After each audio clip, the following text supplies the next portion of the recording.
Hello everyone, मैं हूं प्रियंका चौधरी और आप देख रहे हैं प्यारा सा चैनल हिंदी कैफ़े।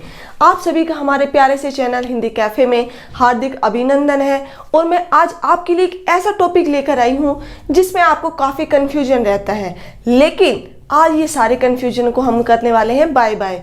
क्यों? क्योंकि आज का जो हमारा टॉपिक होगा वो होगा रैक के विभिन्न रूप।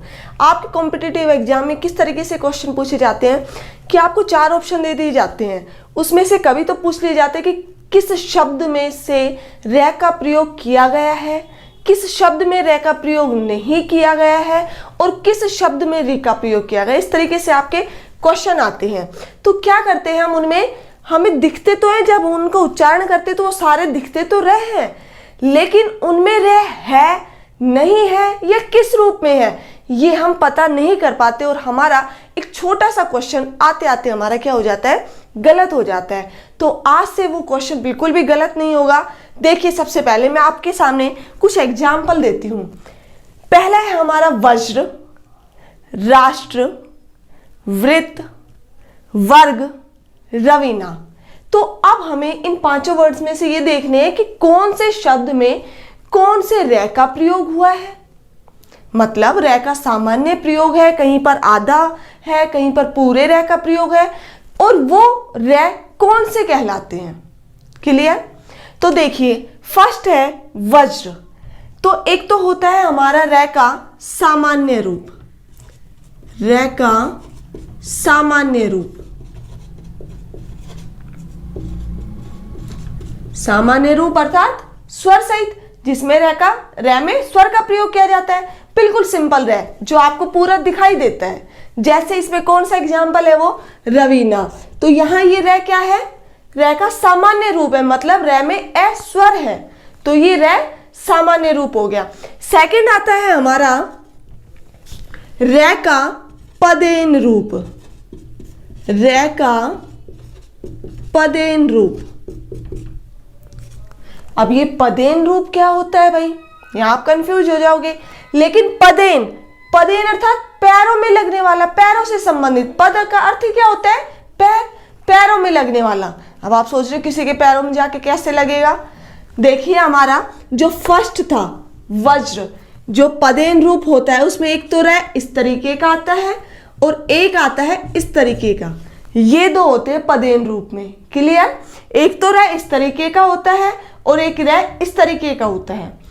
तो जैसे कि वज्र दिखाई दिया, जय में कैसा रह है, इस तरीके से ही लगा हुआ है, तो ये मतलब जय के कहां है, पैरों में ही तो लगा हुआ है।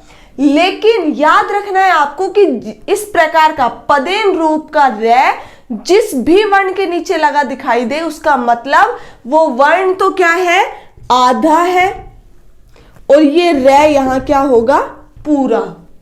क्लियर हुआ?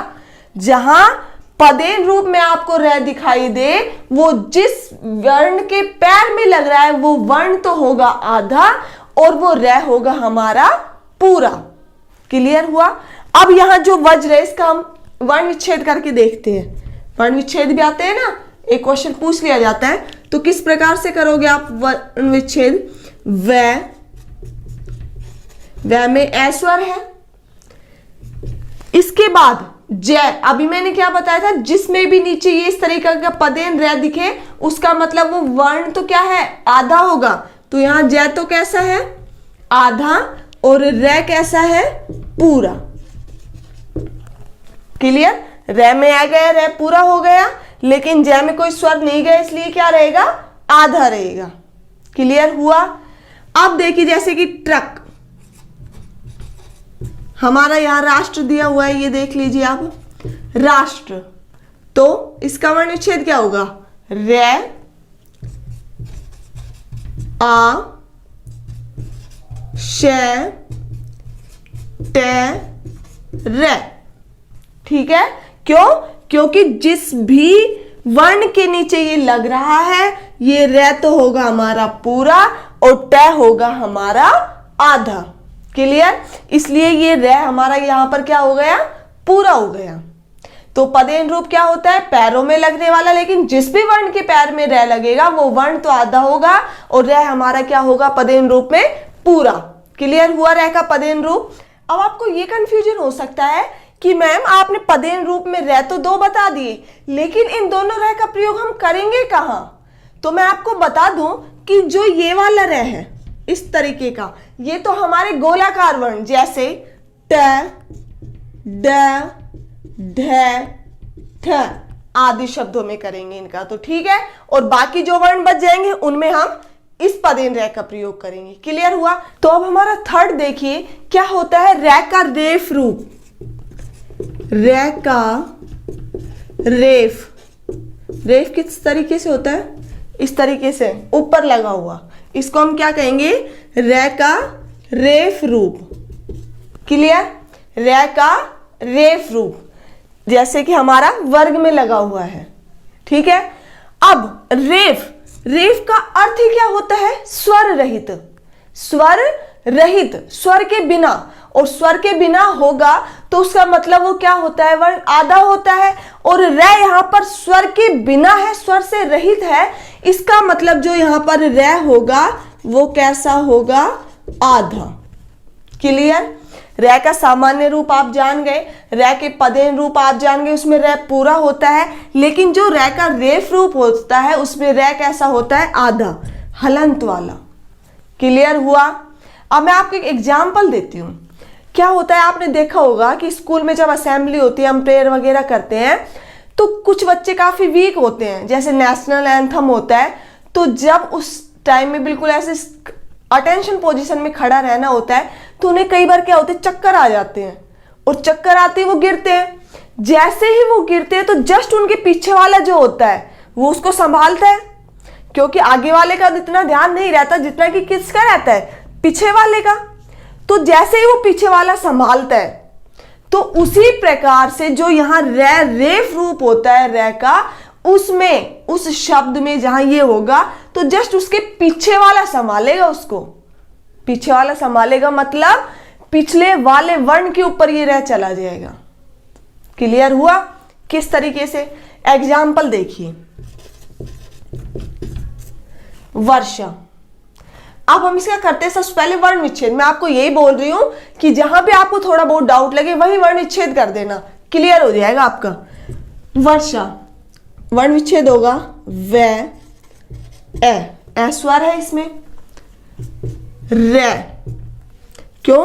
क्योंकि ये रे यहां बोल रहा है ना, रे से आ। ठीक है, ये समझ लीजिए, ये हमारी स्कूल असेंबली में लाइन लगी हुई है। ठीक है, पहले पे ये खड़ा है, दूसरे पे ये खड़ा है, तीसरे पे ये, चौथे पे ये, पांचवे पे ये। अब रे बेचारा स्वर रहित है, इसमें स्वर नहीं है, इसको तो चक्कर आने ही आने हैं। ठीक है, रे को आए चक्कर, जैसे ही रे गिरेगा उसको उसके जस्ट पीछे वाला कौन? से, वो संभालेगा। संभालेगा मतलब उसको अपने ऊपर उठा लेगा। ऐसे होते चक्कर आते गिर जाते तो उसको पकड़ के ले जाते हैं, यही करते हैं ना। तो यहां पर ये से क्या कार्य करेगा? जस्ट पीछे वाला वर्ण इस रे को अपने ऊपर, कंधे के ऊपर ले लेगा। लेकिन अब सोचोगे कि मैम फिर तो हम ऐसे लिखते, क्योंकि से ने कंधे पे लिया तो ऐसे लिखेंगे, इस से के ऊपर आएगा। लेकिन यहां मैंने कहां लगाया है? आ पे लगाया है। तो ये से भी कब उठाएगा? इसके पास क्या है? आ स्वर है, इसकी ताकत है इसके पास। अगर स्वर नहीं होता तो ये भी चक्कर खा के गिर सकता था, क्योंकि ये क्या संभालेगा जब इसके पास खुद के पास स्वर नहीं है। लेकिन इस से के पास आ स्वर होने के कारण यहां पर जो एक्चुअल होगा वो से संभालेगा नहीं, बल्कि आ संभालेगा। इसलिए हम जो ये रे है उस आ पर लगाते हैं। ये आप याद रख लेना, जो ऊपर रे लगता है वो स्वर की मात्रा पर लगता है। मतलब कहने का क्या है कि संभालेगा तो से, लेकिन किसके साथ होने के कारण? आ के साथ होने के कारण, इसलिए ये रे इसके ऊपर चला जाएगा। ठीक है, जैसा हमारा था यहां पर वर्ग, तो यहां गे में क्या है? ए है, इसलिए हमने गे पर ही क्या लगा दिया? रे लगा दिया। तो आपको क्लियर हुआ रे का सामान्य रूप क्या होता है?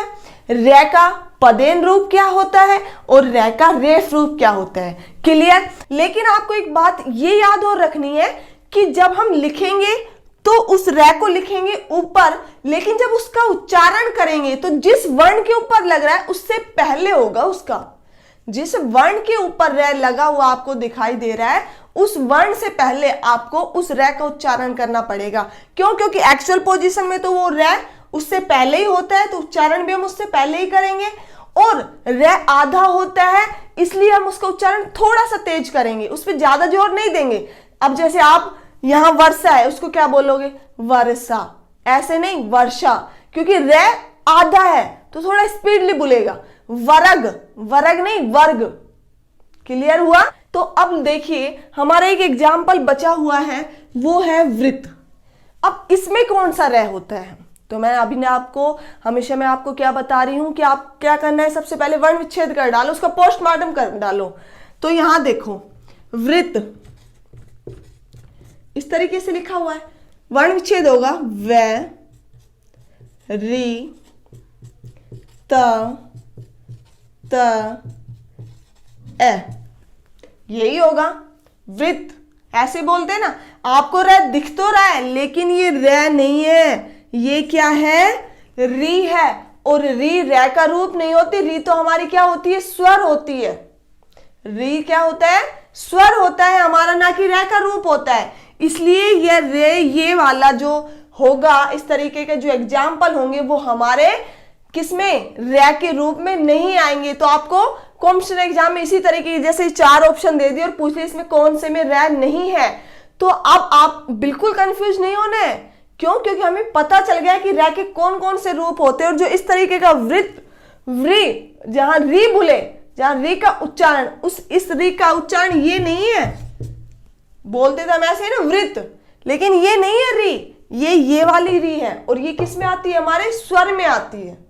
ठीक है, तो ये रे का रूप नहीं होगा। तो अब इसके बारे में मोस्ट इंपॉर्टेंट बात क्या, कि जिस भी वर्ण के नीचे ये री लगी होती है, जिस भी वर्ण के नीचे ये री लगी होती है, तो इस री का उच्चारण उस वर्ण के जस्ट बाद में करते हैं। यहां वर्ग में रे का उच्चारण ग से पहले किया था, लेकिन यहां इस री का उच्चारण व के बाद में करेंगे। तो क्या बोलेंगे? वृत्त, ना कि रीवत। ऐसे नहीं बोलते ना, क्या बोलते हैं हम? वृत्त। क्लियर हुआ? और इस री को किस तरीके से लिखते हैं? ये साइन होता है नीचे की साइड। अगर किसी भी वर्ण के ऊपर ऐसा हो तो वो रेफ में आ जाता है, और नीचे हो तो वो री में आ जाता है। सब कुछ क्लियर हो गया? आई होप आपको वीडियो बहुत अच्छी लगी हो। Thank you so much for watching the video. Have a nice day.